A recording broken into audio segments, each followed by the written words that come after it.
Here. The words glowed on a 10-foot screen at my sister's wedding reception. 200 guests laughed. My father smiled and said, "Just a joke, sweetheart." My mother swirled her wine like she was watching dinner theater, and my sister, the bride, leaned into her microphone and said, "Don't laugh too hard. She might actually cry." I didn't cry. I picked up my phone, typed one word, "Begin." And the room went so silent you could hear the ice cracking in my mother's glass.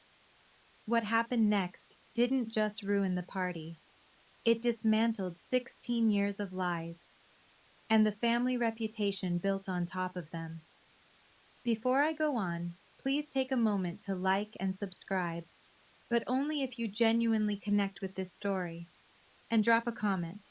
Where are you watching from, and what time is it there? My name is Thea. I'm 34 years old. Now, let me take you back to 4 weeks before the wedding, the night I got the phone call that started everything. It's 11 p.m. on a Thursday.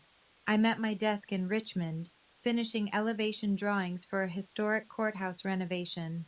Coffee's cold, back aches. Normal Thursday. My phone lights up. Unknown number.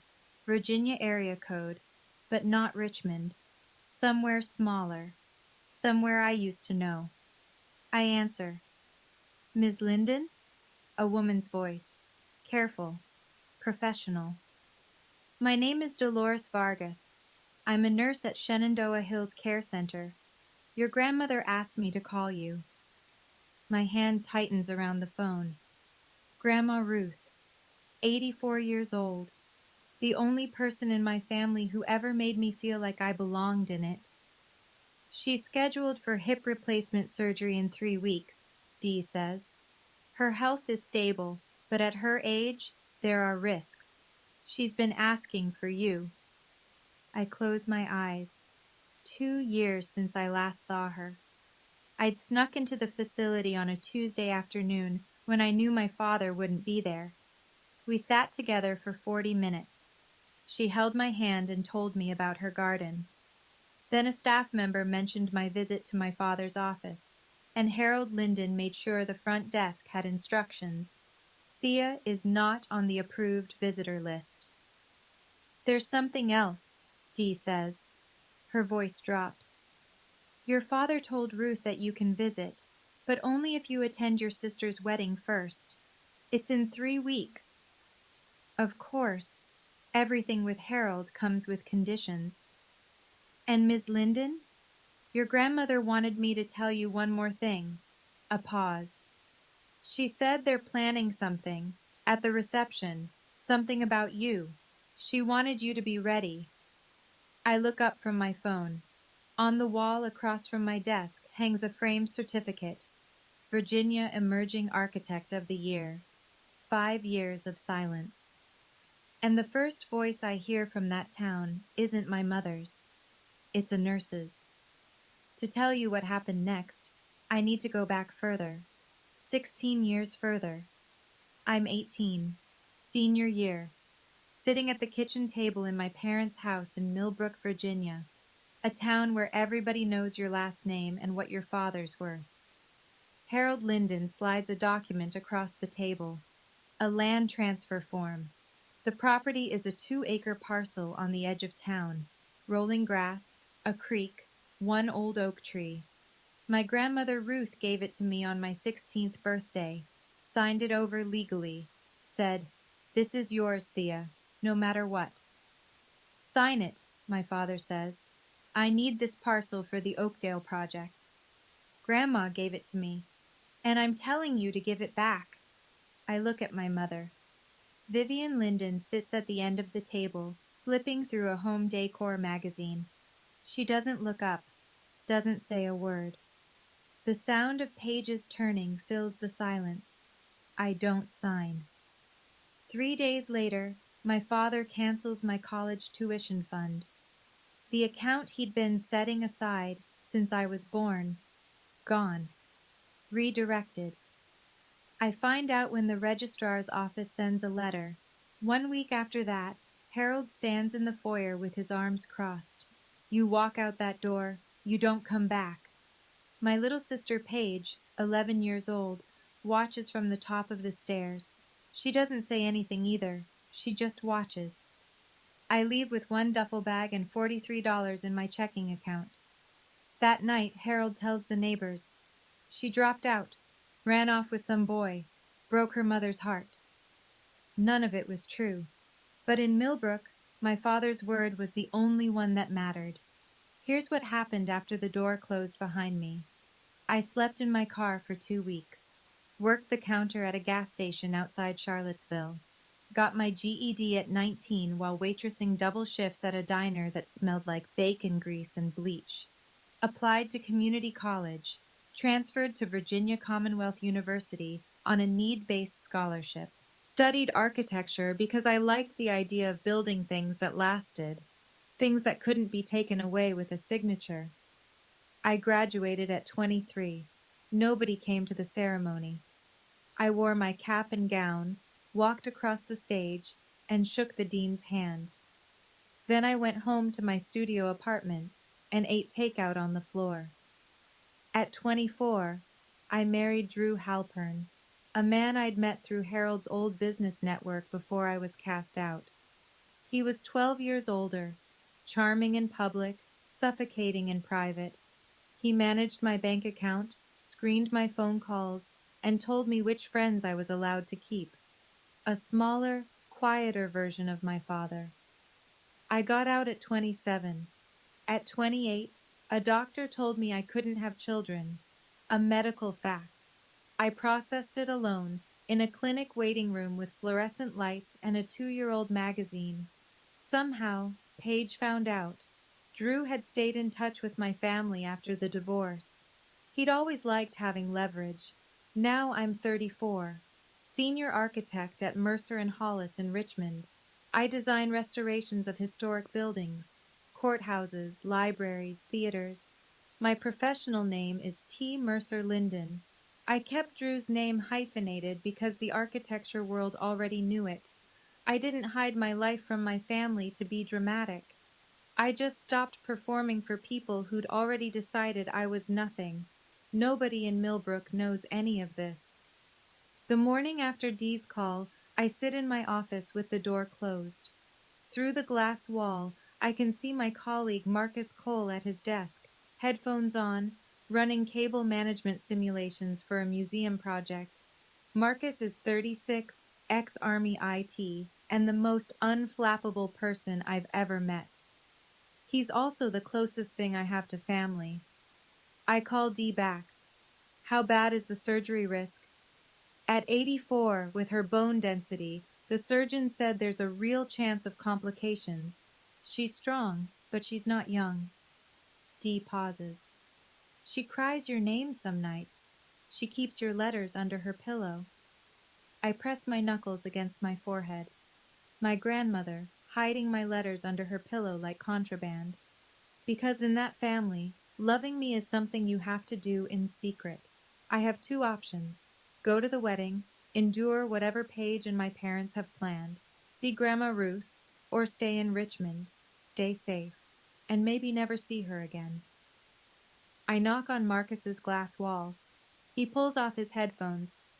I need a favor. He listens to everything. The wedding, the slideshow warning, the nursing home ultimatum. When I'm done, he leans back and says, If you go with a plan, not with hope. I know. And you're going. She's 84, Marcus. She might not make it through surgery. He nods, doesn't argue. Then we make sure you're not walking in blind. That night, I book a hotel in Millbrook for the wedding weekend. I pull out a dress I bought myself. Navy blue, well cut, professional. Not the one my mother will try to hand me. Marcus said, go with a plan, so I started making one. And for the first time in 16 years, I was glad my family underestimated me. 3 weeks before the wedding. Harold requires a family dinner, his condition before he'll clear my name at the nursing home front desk. So I drive 2 hours to Millbrook, The house hasn't changed. White columns, manicured lawn, American flag by the door. The performance of respectability, down to the last trimmed hedge. Nobody hugs me at the door. Vivian looks me over. You look thin. Are you eating? I'm not thin. I run 3 miles every morning and I eat plenty. But this is how my mother operates. Concern as a weapon, wrapped in a question nobody expects you to answer honestly. Harold sits at the head of the table, same chair, same posture. So, what are you doing with yourself these days? I work at a design firm. Answering phones, I assume. I pick up my fork. Don't correct him. Paige arrives late, trailing perfume and self-importance. She flashes a 4-carat engagement ring under the dining room light. Then she pulls me aside in the hallway. I need you to wear something understated at the wedding. Garrett's family is very particular. She tilts her head. You still alone? No one? I say nothing. She smiles. Some people just aren't meant for that, I guess. Before I leave, Vivian hands me a garment bag. Inside, a pale beige dress, shapeless, 2 sizes too large. This will be perfect for you. At the door, Harold puts his hand on my shoulder. The Whitmores are old money. They judge. One wrong move and this deal dies. Don't embarrass us. I drive back toward the highway, and then the name hits me. Whitmore. I know that name. Not from Paige's ring, not from Harold's business talk. I know it from a project file sitting in my office in Richmond. Back at my desk Monday morning, I pull up the client database. Whitmore Heritage Foundation. There it is. Our firm has been contracted for the Millbrook Heritage Restoration Project, converting a Civil War-era textile mill into a community arts center. The foundation is funding the entire thing. The client contact, Eleanor Whitmore, chair of the foundation, Garrett Whitmore's mother. I've been the lead architect on this project for 6 months. We've exchanged dozens of emails, 3 video calls. She knows my work, my design philosophy, my project timeline. She knows T. Mercer Linden. She does not know my face. We've never met in person. I sit with this for a long time. I don't plan to use it. I'm not Harold. I don't weaponize connections, but I file it away. If everything falls apart in Millbrook, I am not a stranger to the most powerful family in the room. That evening, Marcus does his own research. He calls me at 9. The reception venue, Millbrook Country Club. They've hired a local AV company to run a projector and sound system. Slideshow, toasts, the usual. And guess what? The AV company is short-staffed. They just posted looking for a freelance tech for the event. Marcus. I already applied. Got a call back in 20 minutes. You don't have to do this. Thea, you're walking into a room where your family has already loaded a weapon. I'm just making sure you have access to the safety switch. By Wednesday, Marcus is confirmed as a freelance AV technician for the Whitmore Linden wedding reception. He'll have direct access to the projector system, the USB inputs, and the soundboard. I prepare a short presentation. Not an attack, just the truth. Photos, degrees, awards, my actual life.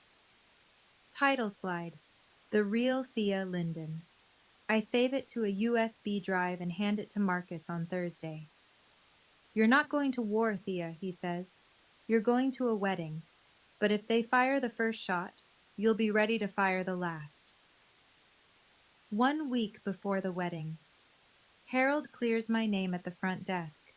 30 minutes, supervised. Vivian will accompany me. Shenandoah Hills smells like hand sanitizer and boiled vegetables. Vivian parks herself in a chair in the hallway, already texting. She doesn't come in. Grandma Ruth is smaller than I remember. Her white hair is thinner. Her hands shake. But her eyes, those sharp, knowing eyes, haven't changed. She grabs my hand the second I sit down. Let me look at you. She studies my face. You're healthy. You're strong. I can tell. I'm good, Grandma. Don't let them break you again. Her grip tightens. You're the strongest one in this family. You always were. She reaches under her pillow and pulls out a small envelope. Dee helped her hide it from the staff Harold pays to keep tabs. Inside, a photocopy of a property deed. The 2-acre parcel. My name, clear as day. That land is yours, Ruth says. It always was. Your father never got it transferred. He's been furious about it ever since. I stare at the document. For 16 years, I assumed Harold had found some legal way around my refusal, some technicality, some forged signature. He hadn't. The land was still mine. He tells people it's part of Linden Properties, Ruth whispers, but it's not. He never had the right. A knock on the door. Vivian's voice clipped. Time's up! I fold the envelope into my jacket pocket. I lean down and kiss Ruth's forehead. That's my girl, she murmurs. I walk out past my mother, who doesn't ask how Ruth is doing. She checks her lipstick and her phone screen and says, Let's go. I have a fitting. I leave the nursing home with 2 things, a grandmother's blessing and proof that my father had been lying about more than just me. 6 days before the wedding, my apartment in Richmond. Marcus sits on my couch with his laptop open. On the screen, the slideshow I've built. Slide 1, a photo of me in my cap and gown at graduation, alone, smiling anyway. Caption, no one came to my graduation, I went anyway. Slide 2, my architecture license, framed on my office wall. Licensed architect, Commonwealth of Virginia. Slide 3, me on a job site, hard hat on, blueprints in hand. Senior architect, Mercer and Hollis. Slide 4, the award plaque. Virginia Emerging Architect of the Year. Slide 5, a simple text screen, white letters on black. You called me a dropout. I have a master's degree. You called me broke. I own my home. You called me a failure. I design buildings for a living. Marcus scrolls through, nods. Clean, factual, no insults, just the record. That's the point. I don't want to attack them. I want the truth to be louder than their joke. He closes the laptop. You sure you don't want to add the part about your dad's Oakdale problem? The land? No, I'm not him. I don't turn information into ammunition. Then what's the trigger? I show him. A text message, pre-typed on my phone. 1 word. Begin. When I send it, Marcus switches the USB on the projector from Paige's slideshow to mine. He's already tested the system during setup at the venue. The swap takes 3 seconds. And if their slideshow turns out to be harmless, he asks, then I never send it. We leave. I visit Ruth. We drive back to Richmond. Marcus looks at me for a long time. You know they won't keep it harmless. I know, but I need to give them the chance, one last chance to be decent, because when this is over, I want to be sure, completely sure, that I didn't fire first, 5 days before the wedding. Harold calls. He doesn't say hello. He says, rules. You sit at table 14, back corner. You don't speak to the Whitmores unless spoken to. You don't mention your divorce, your condition, or anything about your personal life.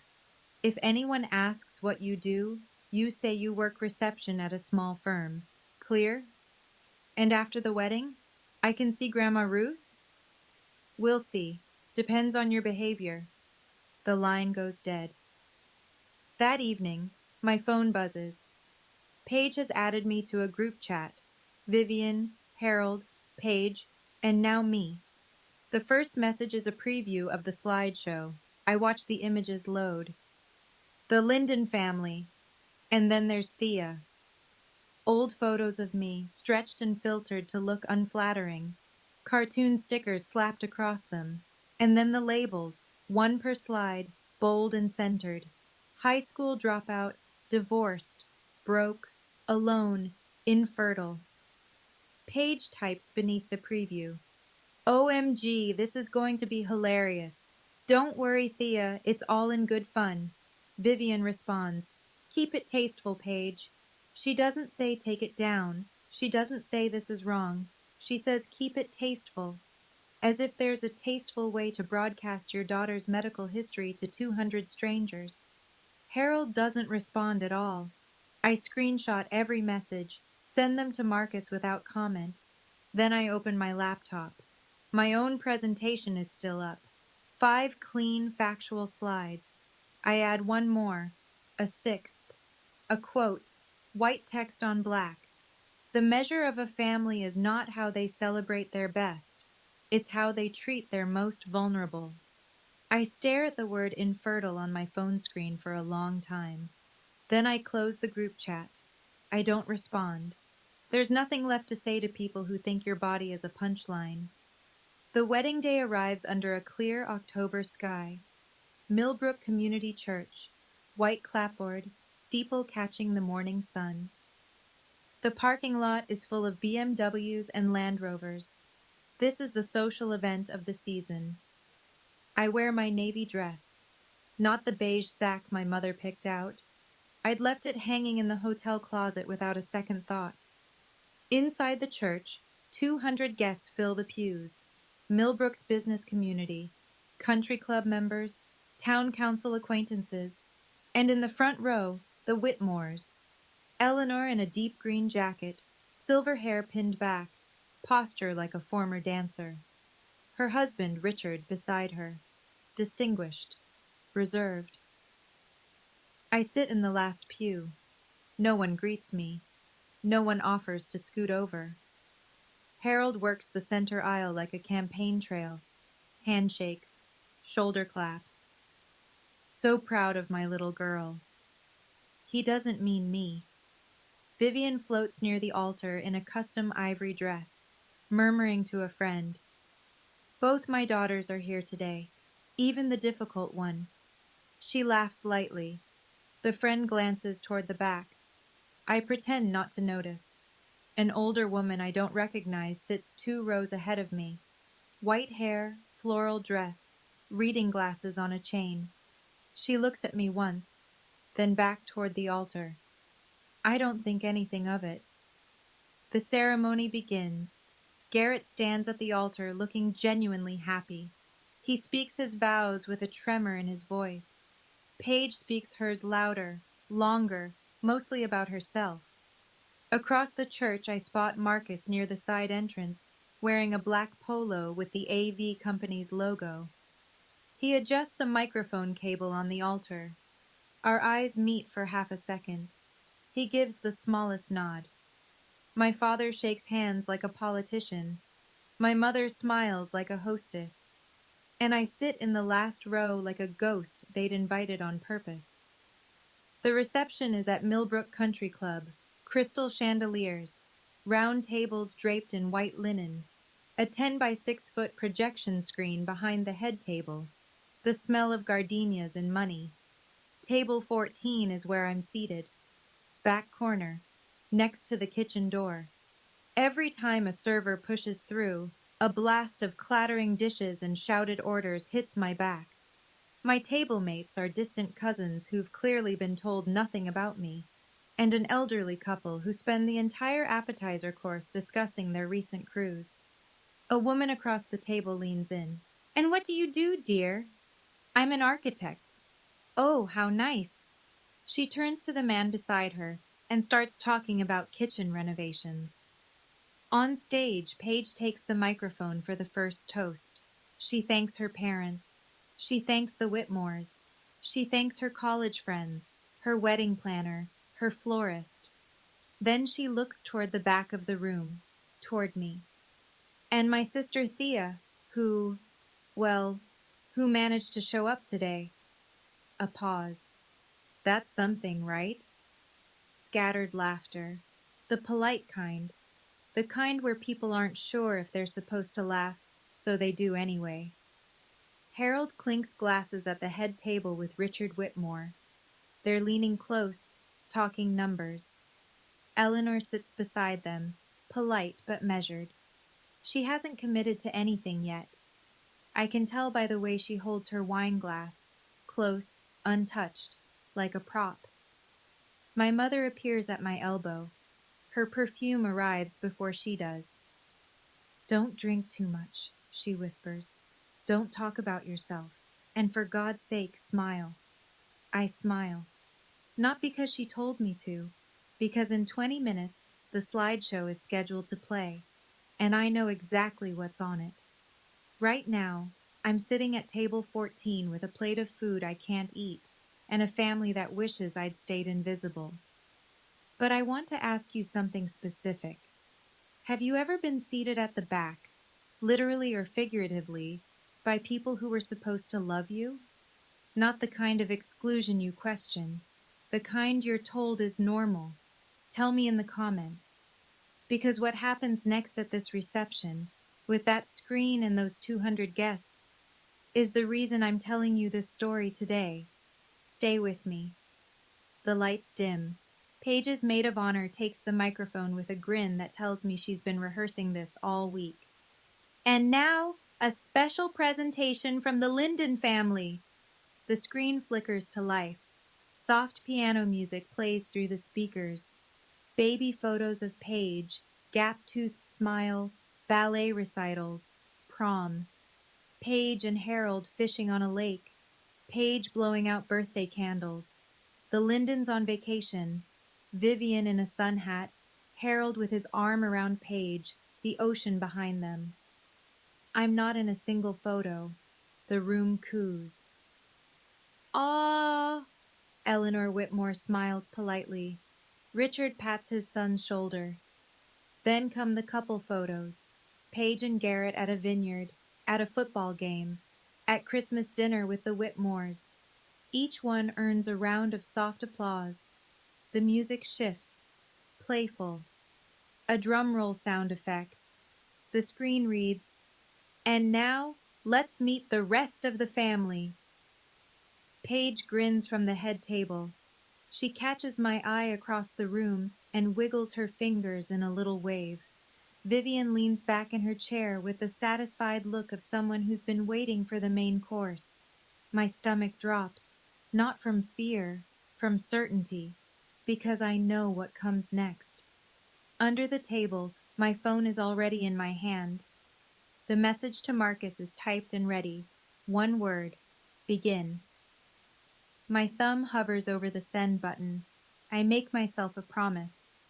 If the next slide is harmless, if it's an old photo with a gentle caption, if it's a real toast, if there's even a scrap of decency in what they've prepared, I won't press it. I'll take the joke. I'll go home. I'll let them have their night. I give them one last chance to be decent.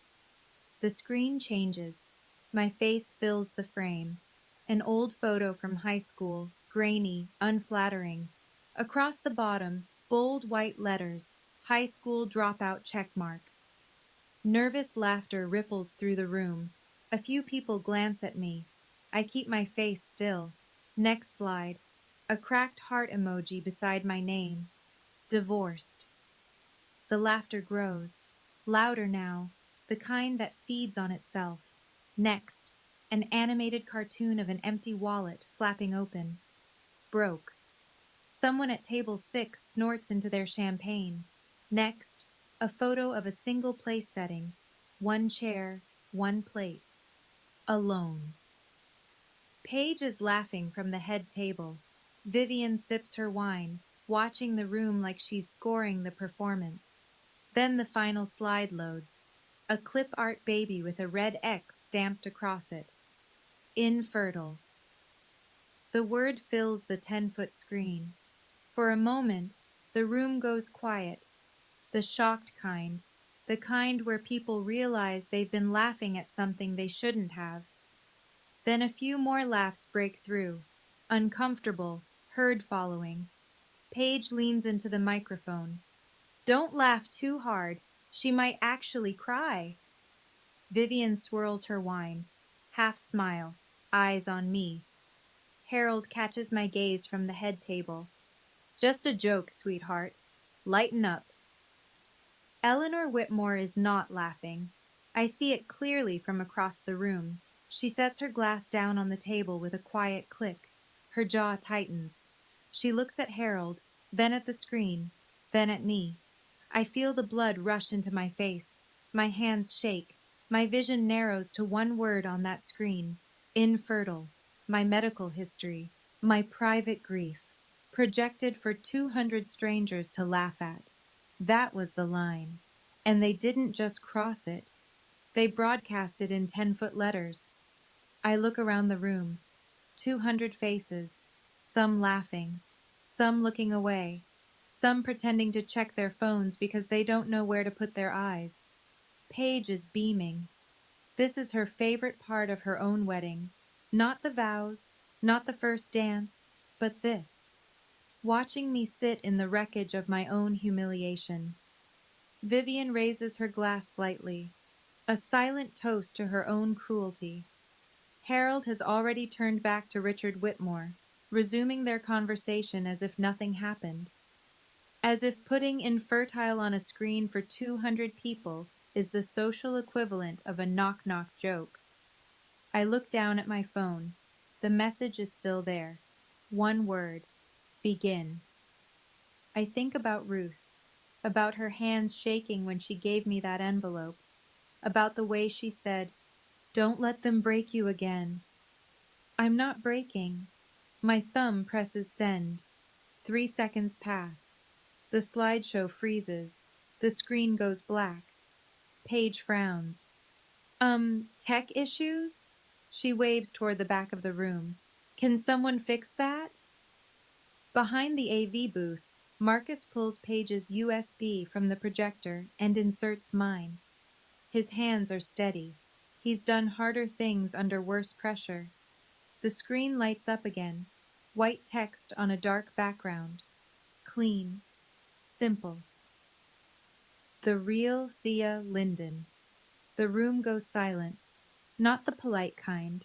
The kind where every head turns and every conversation stops at once. Harold stands up. What is this? Turn it off.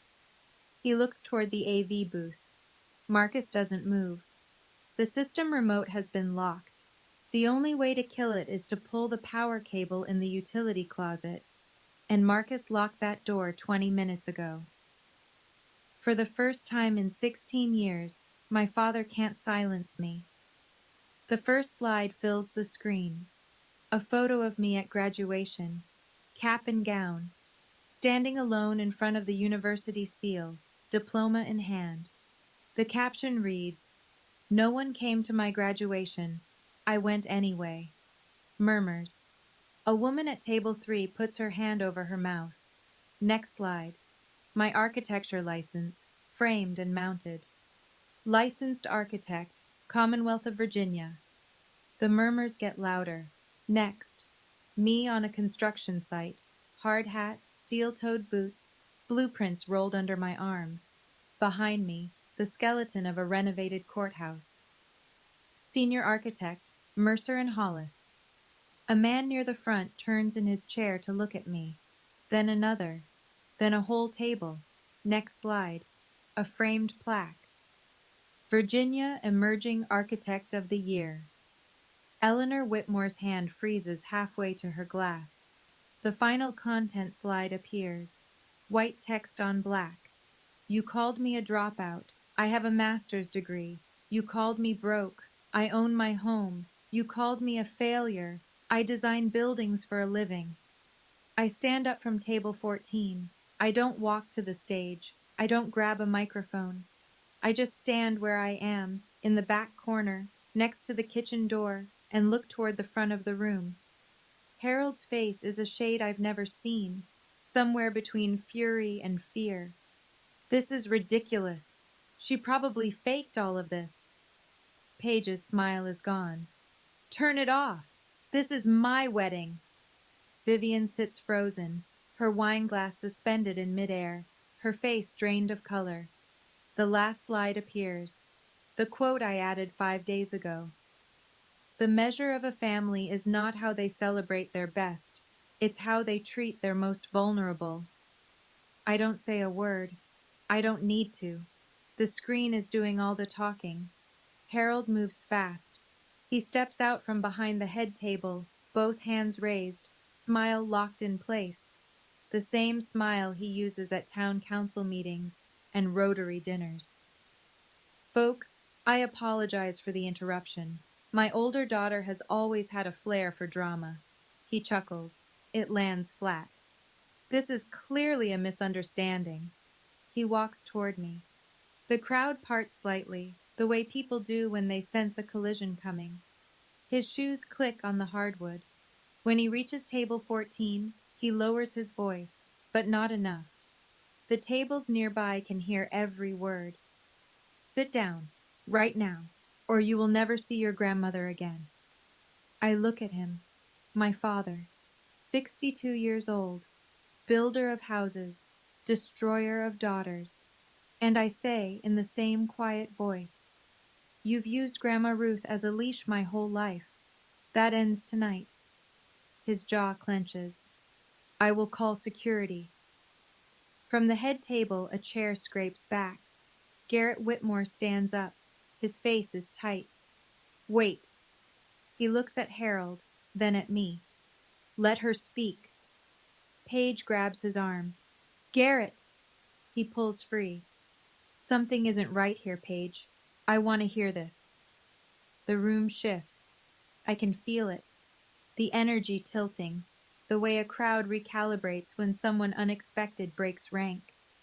Vivian rises from her seat, her voice cracking for the first time. Thea, please. You're humiliating yourself.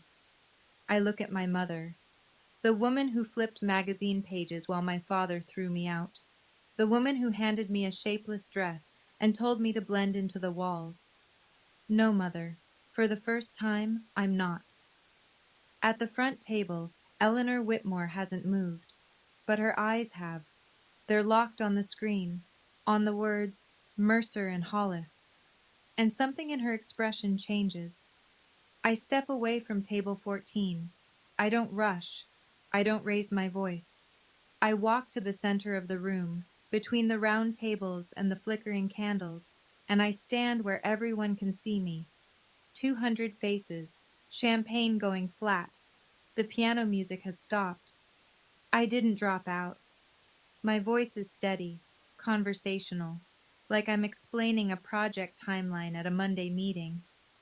My father pulled my college tuition when I was 17 because I wouldn't sign over land my grandmother gave me.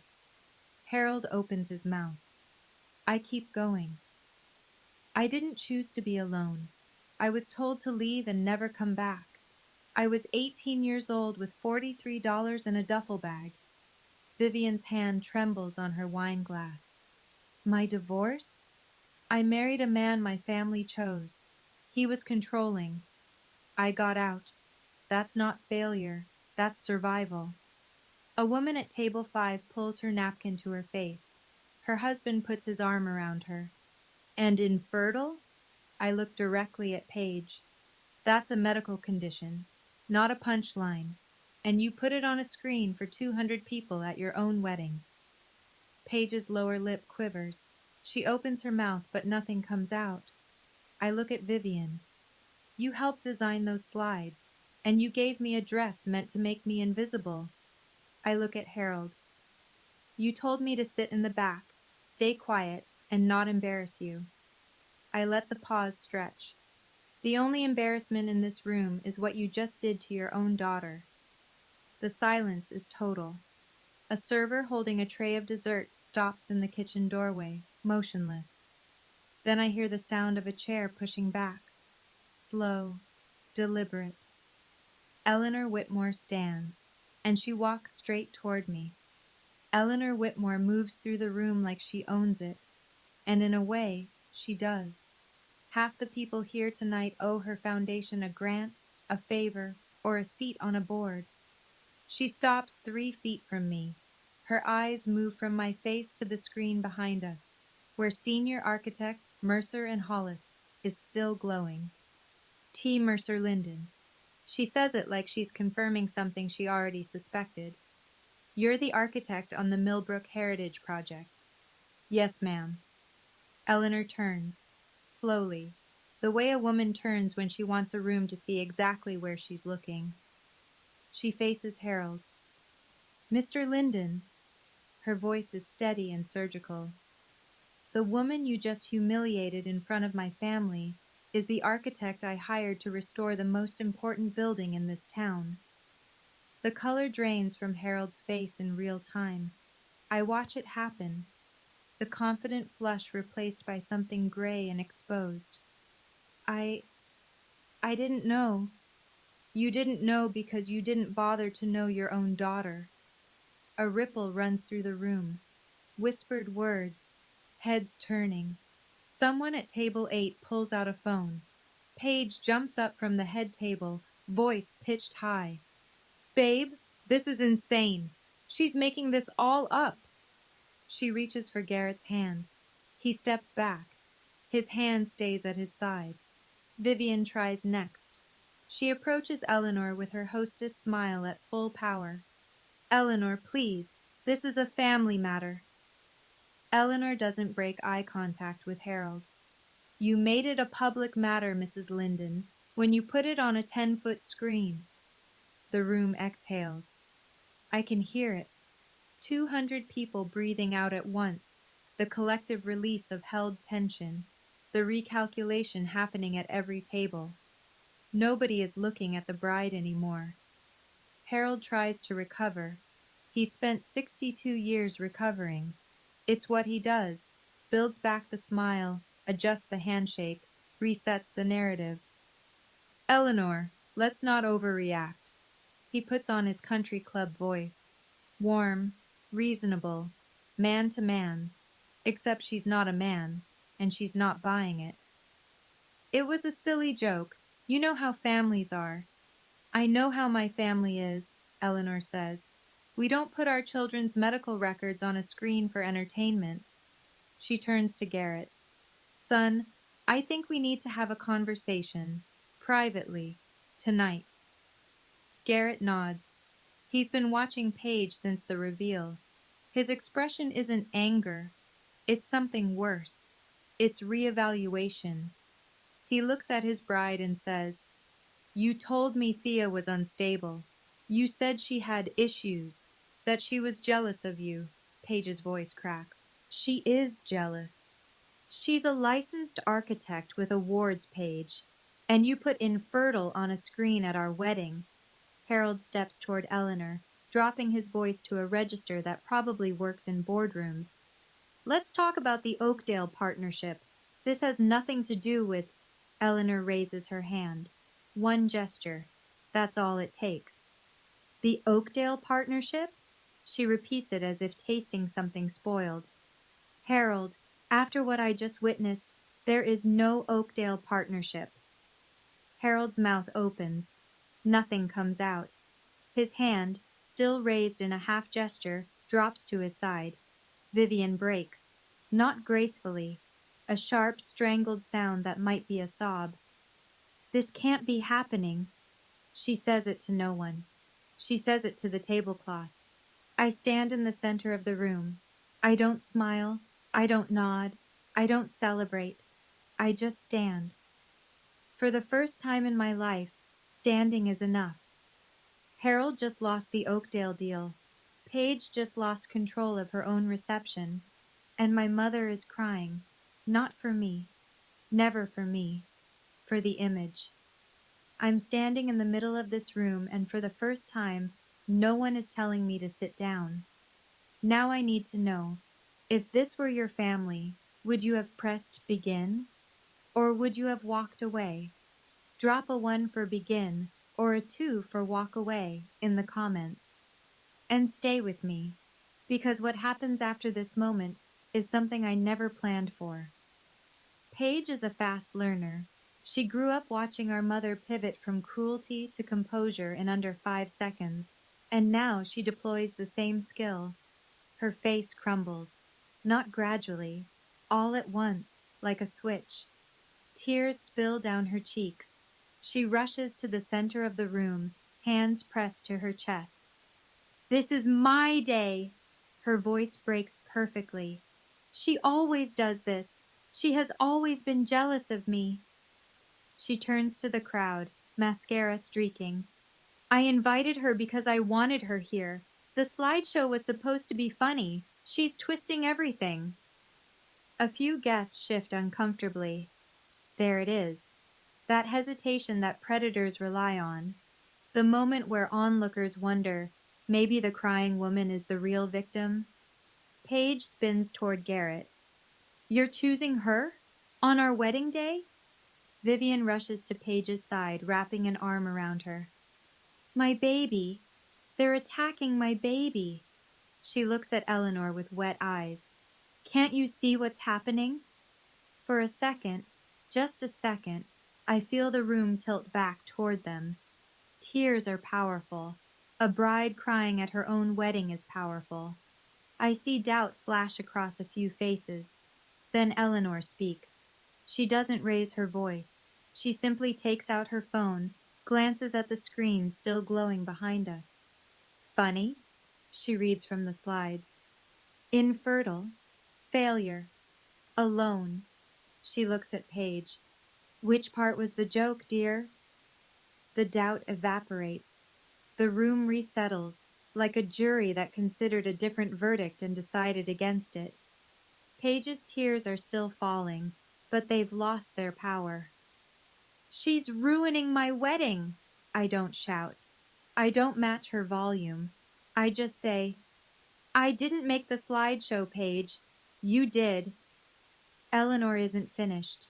She turns back to Harold, and this time, her voice carries the flat precision of a woman who manages a multi-million-dollar foundation.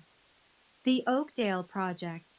You told us the land was fully consolidated under Linden Properties. Every parcel accounted for. Harold stiffens. It is. I wasn't planning this. I didn't rehearse it. But I hear the words Oakdale and fully consolidated, and something clicks into place. The envelope in my pocket, the deed Ruth pressed into my hands 1 week ago. Actually, I say, it's not. The room turns to me. I reach into my jacket and pull out the folded photocopy. The center parcel, the one my grandmother gave me when I was 16, is still in my name. I have the deed right here. Harold's face goes rigid. Not the public rigidity of composure, the private kind. The kind I remember from the kitchen table when I was 18, and he slid that document across to me. Eleanor looks at the paper, then at Harold. You were going to build on land that belongs to your estranged daughter, without her consent? Without telling us? She was supposed to sign it over years ago. I was 18. You tried to force me. I said no. You threw me out. I fold the deed and put it back in my pocket. And you've been telling people the land was yours ever since. Richard Whitmore stands for the first time. He buttons his jacket, the kind of small, deliberate motion men make when they're about to leave permanently. Eleanor meets Harold's eyes one final time. Mr. Linden, I think we're done here. Harold turns to me. His voice drops to something raw and small. You ungrateful... Garrett steps forward. Enough! His voice is sharp and final. That's enough, Mr. Linden. Something in Vivian fractures. She's been holding it together. The smile, the posture, the hostess mask, for the better part of 40 years. But the Whitmores are walking away. The deal is dead, and the room is looking at her family the way she's spent her entire life making sure they never would. She turns on me. The polish is gone. The magazine-flipping, wine-swirling composure, gone. You think you're better than us now? Her voice is shaking. You think your little slides change anything? You were nothing. You had nothing when you left this house. You're right, I say. I had nothing, because you made sure of that. I did what was best for this family. You did what was best for the image. There's a difference. She looks around the room, searching for an ally. Her eyes land on familiar faces, country club friends, book club members, women she's had lunch with for 20 years. She tries the social smile. This is so embarrassing. Family drama, you know how it is. Nobody smiles back. Then a voice rises from the back. The older woman from the church, the one with reading glasses on a chain. She stands slowly, gripping the edge of her table. I've known Ruth Linden for 50 years. Her voice is thin but carries through the silent room. She would be ashamed of what you three did tonight. She picks up her clutch purse and walks toward the exit. Her heels click against the floor, measured and final. Another couple stands, then a man at table 9. No speeches, no drama. They just leave. Vivian sinks into the nearest chair. Her hand finds her wine glass, but she doesn't lift it. For the first time, she looks exactly her age. Maybe older. The room is emptying, and no one is pretending this was a joke anymore. The room is thinner now. Empty chairs scattered among the remaining guests. The gardenias are wilting under the heat of the chandeliers. Paige sits alone at the head table. Garrett stands with his mother near the side door. Harold hasn't moved from the center of the room, hands at his sides, staring at the floor. I look at what's left. My family. This room. 16 years of silence, ending here, between dessert plates and half-empty champagne flutes. I don't go to the microphone. I don't need it. My voice carries just fine in a room this quiet. I didn't come here to ruin your wedding, Paige. I look at my sister. I came because Grandma Ruth asked me to, because even after everything, she still believes this family can be better. Paige's head drops. I don't hate any of you. I look at Harold, at Vivian. But I am done being your punchline. I'm done earning the right to exist in this family. Harold's eyes finally lift to mine. They're red. I've never seen that before. If you want me in your life, it starts with respect. Not conditions, not performances. Respect. I pick up my clutch from table 14. I straighten my navy dress, the one I bought myself. And if you can't do that, then this is goodbye. I walk toward the exit. Past Harold. He doesn't look up. Past Vivian. She's staring at the tablecloth. Past Paige. She turns her face away. At the door, a voice stops me. Ms. Linden? I turn. Eleanor Whitmore is standing near the coat check. Her green jacket is already on. Her car keys are in her hand. Monday morning. My office. We have a project to finish. I nod. She nods back. And I walk out into the October night. The parking lot is half empty. Most of the early leavers are already gone. I sit in my car with the engine off, hands on the steering wheel, staring at the country club entrance. A tap on the window. Marcus, still in his AV company polo, holding 2 gas station coffees. I unlock the door. He slides into the passenger seat and hands me one. You okay? No. I wrap both hands around the cup. But I'm better than I've been in years. We sit in silence for a while. Through the windshield, I can see figures trickling out of the club, couples walking fast, a man loosening his tie. Nobody's laughing. My phone buzzes. Garrett. I'm sorry for what my wife's family did. Paige and I need to talk. I don't know where this goes. Another buzz. D. Your grandmother saw everything. Someone's niece was live streaming the reception to a family group chat. Ruth watched the whole thing. She's laughing. She says, "That's my girl." I close my eyes. Ruth, in her nursing home bed, watching her granddaughter stand up in a room full of people who tried to make her invisible. laughing, proud. One more. Eleanor Whitmore. I've informed my team about the Oakdale land situation. Harold will not be building on your property. We'll find another partner for future development. I type back to Eleanor. Thank you. To Dee. Tell her I love her. To Garrett. I'm sorry too, for all of it. I don't respond to Harold, or Vivian, or Paige. There's nothing to say that wasn't said in that room. Marcus starts the car. Where to? Hotel, then home tomorrow. He pulls out of the parking lot. In the rearview mirror, the country club shrinks. Millbrook is a small town, and small towns do what they do best.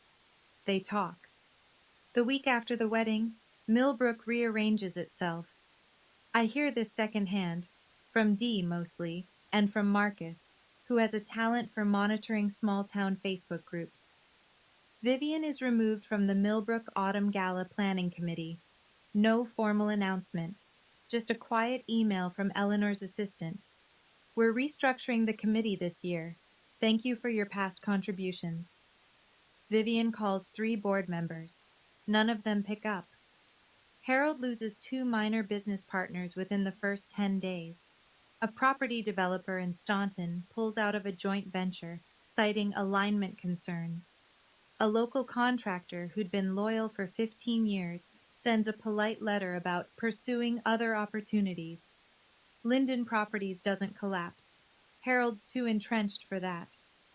But the cracks are visible, and in a town where reputation is currency, cracks spend fast. Paige and Garrett. Garrett asks for couples counseling. Paige refuses. She calls it an insult. By the second week, Garrett packs a suitcase and moves into his parents' guest house. They're not divorced, but they're not together. The book club that Vivian has hosted every third Thursday for 11 years quietly relocates to someone else's living room. No one tells her. I don't follow any of this in real time. I'm in Richmond, back at my desk, back at my drafting table. I have a courthouse renovation to finalize and a heritage project to present. Marcus reads me a post from the Millbrook Community Facebook page while we're eating lunch. Someone shared a photo of the slideshow screen with the caption, "This happened at the Whitmore Linden wedding. Shame on the Lindens." 87 reactions, 42 comments. You didn't do this to them, Marcus says, closing his laptop. I know. They did this to themselves. You just stopped covering for it. I eat my sandwich. It tastes better than anything served at table 14, 3 weeks after the wedding. A Tuesday evening.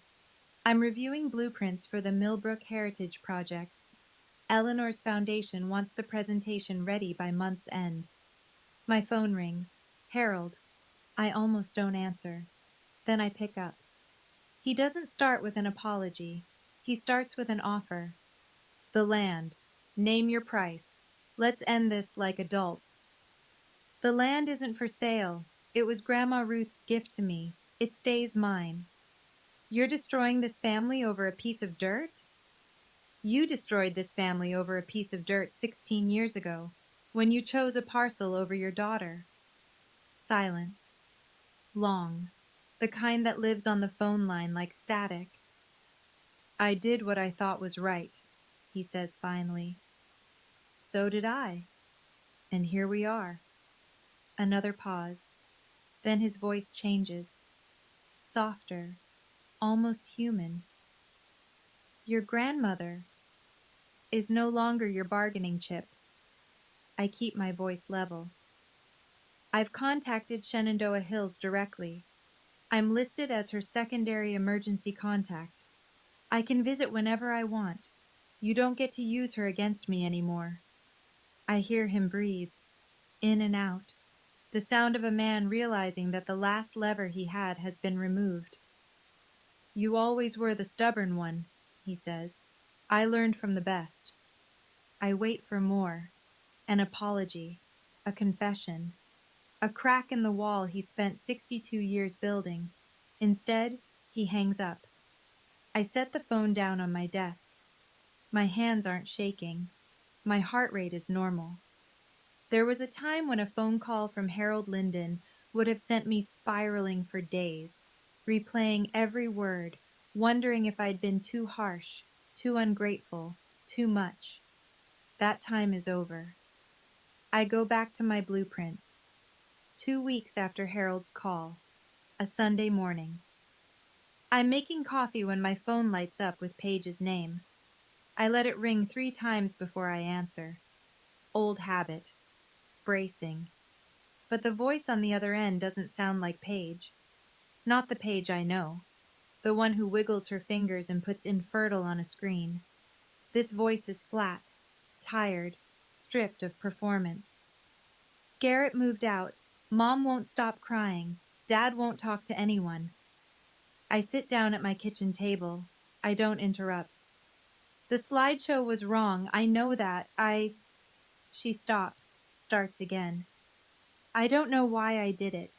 I've been doing things like that my whole life, and nobody ever told me to stop. Because they were too busy doing it to me. A shaky exhale. Yeah. Silence. I don't know who I am without being the favorite, she says. And it's the most honest thing my sister has ever spoken. I could be cruel here. I could list every time she twisted the knife, every holiday she was celebrated while I was erased, every lie she inherited from our parents and polished into her own weapon. But cruelty is their language, not mine. Then maybe it's time you figured that out, I say. Without me as the punching bag. Can we start over? I don't know, but we can start with you talking to someone, a professional, not mom, not dad, someone who'll actually tell you the truth. A long pause. Okay. Neither of us says I love you. Neither of us says goodbye. We just sit on the phone for another few seconds, breathing, and then the line goes quiet. I set the phone down, look out the window. The morning light is pale gold on the trees outside my apartment. No tears, just tired, but lighter than before. The following Saturday, I drive to Shenandoah Hills. No phone call to Harold, no 30-minute limit, no Vivian in the hallway checking her lipstick. I just go. Dee meets me at the front desk with a smile that says she's been waiting for this visit. She's in the sunroom today. Strong morning. She watched your slideshow video again at breakfast. Again? 5th time. She made me replay the part where Eleanor said, "You didn't bother to know your own daughter." She clapped. The sunroom is warm and bright. Potted ferns line the windowsills. Grandma Ruth sits in a wheelchair by the glass, a crocheted blanket across her lap, her white hair catching the sun. She sees me and her whole face opens up. Not a polite smile, not a hostess smile. The real thing, the kind that starts in the eyes and fills every line and crease. She grabs my hand the second I sit down. "You stood up," she says. "In that room full of people, you stood up. You taught me how, Grandma." She squeezes my fingers. "Now, tell me about your buildings. Tell me about your life. We have time." So I tell her, all of it, the GED, the diner shifts, college, the first project I designed, a small library in a town nobody's heard of, the courthouses, the awards, the apartment with the drafting table by the window. She listens to every word, asks questions, laughs at the parts where I slept in my car and ate cereal for dinner 3 nights a week. Nobody knocks on the door. Nobody says time's up. Outside the window, an oak tree spreads its branches across the lawn, old, knotted, rooted deep, like the one on the land Ruth gave me when I turned 16. Some things can't be signed away. 3 months later, I'm at my desk in Richmond, Monday morning, coffee in hand. On the wall, a new framed print of the Millbrook Heritage Project rendering, the textile mill as it will look after restoration. Red brick, arched windows, A courtyard open to the sky. Eleanor's foundation approved the final design last week. Next month, I present it to the Millbrook Town Council. I'll stand in front of the same people who watched me get humiliated at a wedding and show them what I'm actually building. The land, my 2 acres, stays untouched. I haven't decided what to do with it yet. Sometimes I think about a small house, something simple, a porch where Ruth could sit and watch the creek. Maybe someday. Ruth's surgery went well. Hip replacement, no complications. She's in physical therapy now, walking with a frame, complaining about the food. I visit every 2 weeks. We talk about her garden, my projects, the weather, and nothing about Harold. It's peaceful. Harold hasn't called again. Vivian sent a single text message. I'm sorry. 2 words, no follow-up. I read it. I didn't respond. I'm not ready. I may never be. That's allowed. Paige started therapy. Garrett moved back in a month ago, on the condition they continue counseling. Dee told me Paige visited Ruth at the nursing home last week, first time in over a year. She brought flowers. Ruth said Paige looked different, quieter. I don't know what that means yet, but it's something. Marcus and I are working on a new project together, a historic schoolhouse in the Shenandoah Valley. Small budget, big heart. The kind of work that reminds me why I chose this career. I eat breakfast alone most mornings. Coffee, toast, the news. But alone isn't the same as lonely. I learned the difference when I stopped sitting at table 14. This morning I stand in front of my bedroom mirror. Navy blazer, white blouse, hair pulled back. On my dresser, the invitation to the Millbrook Town Council presentation. My name printed in clean black type. Thea Linden, AIA, Senior Architect. Not T. Mercer Linden. Not Drew's name. Not a hyphenation for professional convenience. Just mine. I pick up the invitation and run my thumb across the letters. 6 months ago, I sat in the last row of a church and watched my father shake hands like he owned the world. 4 months ago, I stood in a banquet hall while my body was turned into a joke for 200 people. Today, I'm driving back to Millbrook, but I'm not going to the old house. I'm not going to beg for a seat at anyone's table. I'm going to the textile mill, the one I'm rebuilding from the foundation up. Brick by brick, beam by beam, the way I rebuilt everything else. They called me infertile, divorced, failure, dropout, broke, alone. I am some of those things, and none of them define me. You don't need your family's permission to have a life worth living. You just need to stop asking for it. I take my keys. I walk out the door. The October sun is sharp and clean, the way it gets in Virginia when the leaves are turning and the air smells like wood smoke in cold mornings. I drive west, toward Millbrook, toward the building I'm restoring for a town that doesn't know my whole story yet, but will. The road stretches ahead, the mountains rise blue in the distance, and I'm not going home. I'm going to work. That's my story. And if you've made it to the end, I think some part of it belongs to you too. So here's what I want to ask. Don't just tell me how you felt. Tell me what you're going to do differently after hearing this. Set one boundary this week. Just one. If you chose begin earlier, hit subscribe. I'll be sharing another story soon that will make you rethink everything you thought you knew about family loyalty. Check the description for more stories like this one. Thank you for being here.